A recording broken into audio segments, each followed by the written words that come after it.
There's no jobs anymore. My father was a tool and die maker at the Ford plant. There used to be lots and lots of jobs here. I miss it. Pulled all the industry out of here. We could raise a family of 7 on one income. The shipyards, which I worked at, shut down. Deteriorating, empty buildings, vacant lots. I don't think anybody could have that standard of living that he had then. Now. There were factories everywhere. I miss it, and it was a really good life. They're all shut down.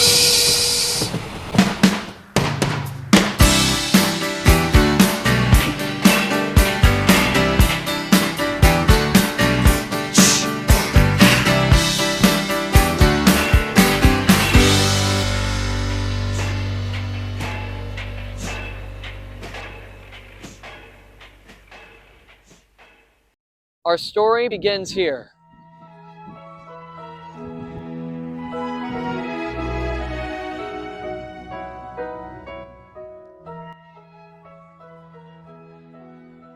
This is Cleveland's historic public square. Cleveland was founded in 1796 by General Moses Cleveland on the banks of the Cuyahoga River. However, Cleveland didn't get its start economically until the establishment of a key trade route. Here at Canal Basin Park marks the historic intersection from the Ohio and Erie Canal with the Cuyahoga River. What this did is effectively made a trade route from the Atlantic to the Great Lakes through the Erie Canal to Cleveland through the Ohio and Erie Canal with the Cuyahoga River down to the Ohio River. The Ohio River then connected to the Mississippi River, connecting a massive trade route that meant you didn't have to go along the eastern seaboard. You could just go through Cleveland, Ohio. Cleveland, Ohio then became a massive hub of trade, making it the city that it now is. This is Cleveland's West Side Market. It symbolizes the city's immigrant roots and vibrant history. Opened in 1912, it served as a hub for trade and goods from the surrounding region. Today, it's one of the longest operated markets in the entire country. The rise of Cleveland, although it is controversial, is in part thanks to this man. John D. Rockefeller, ruthless businessman, entrepreneur, and Cleveland native. He started his first oil refinery here in Cleveland in the late 1800s before moving to New York. However, Rockefeller's oil refineries weren't what really got Cleveland its start. That was steel.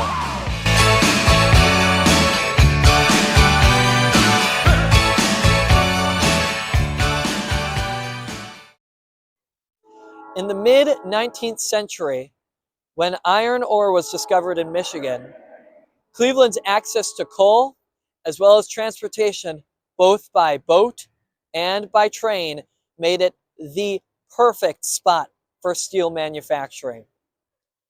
The first steel was made in Cleveland in 1875, and it expanded to what you see here. This is Cleveland's largest steel mill, Cleveland Works.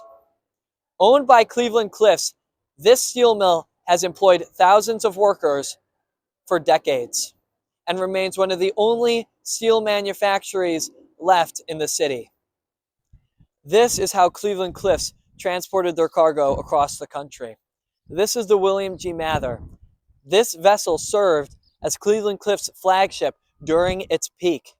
Steamships such as this one were used by steel manufacturers across the Great Lakes to ship iron, steel, coal, and other raw materials from location to location.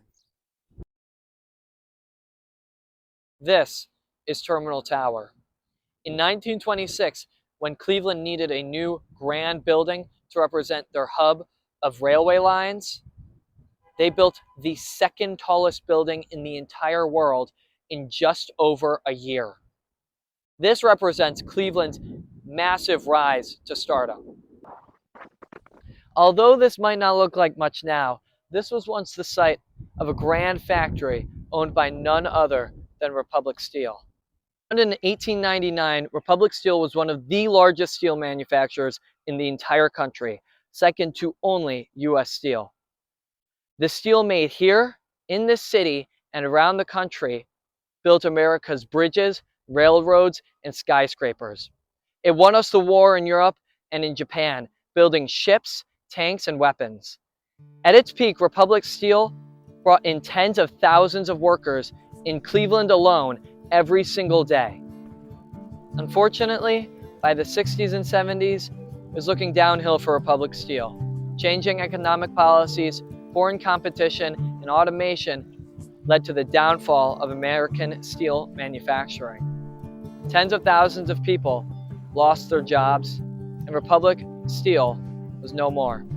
Today, what only stands left is abandoned buildings, broken hearts, vacant lots, and gravel parking lots like this one.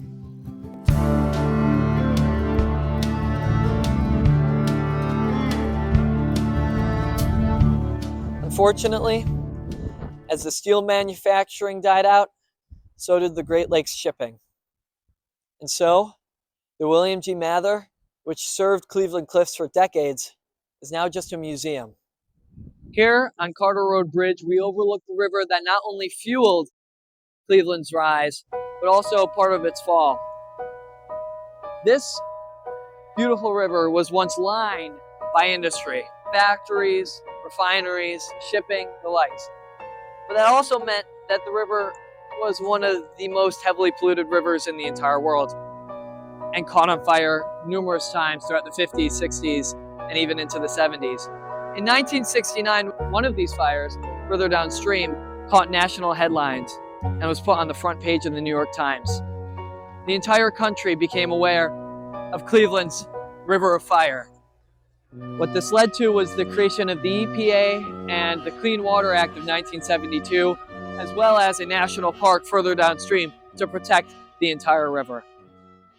Here in Lorain, Ohio, just west of Cleveland, we can see what it would have looked like for the workers and residents of the city during the 60s, 70s, and 80s as the plants began to shut down and their jobs moved elsewhere. This is the US Steel Mill. Opened in the early 1900s, this mill was a massive part of the local economy and just closed in 2020. Similarly to US Steel, Republic Steel here in Lorain was closed in 2022. In the early 2000s, Republic Steel had a small rejuvenation as they were separated from their parent company that they had dissolved into decades before, but it didn't last long. This building's completely abandoned now. At one point, the city of Cleveland had a population of nearly 1 million people. Today, that's barely 300,000. From the years 1969 to 1980, over a third of all jobs in manufacturing were lost in the city. In that same year, 1969, almost half of all income earned in Cleveland was in manufacturing. Today, that's less than 14%. People left. They moved to the suburbs, moved away to different cities looking for new work, better opportunities. And that's not just the story of Cleveland. None of this is. It's the story of the Rust Belt. It's the story of cities like Youngstown, like Pittsburgh, like Toledo, like Detroit.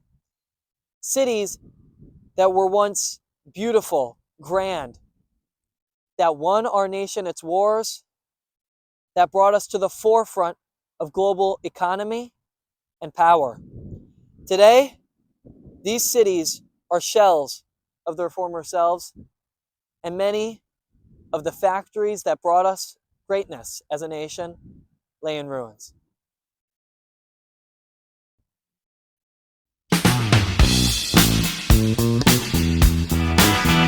I went back to Ohio, but my city was gone. There was no train station, there was no downtown. South Town had disappeared. All my favorite places, my city had been pulled down,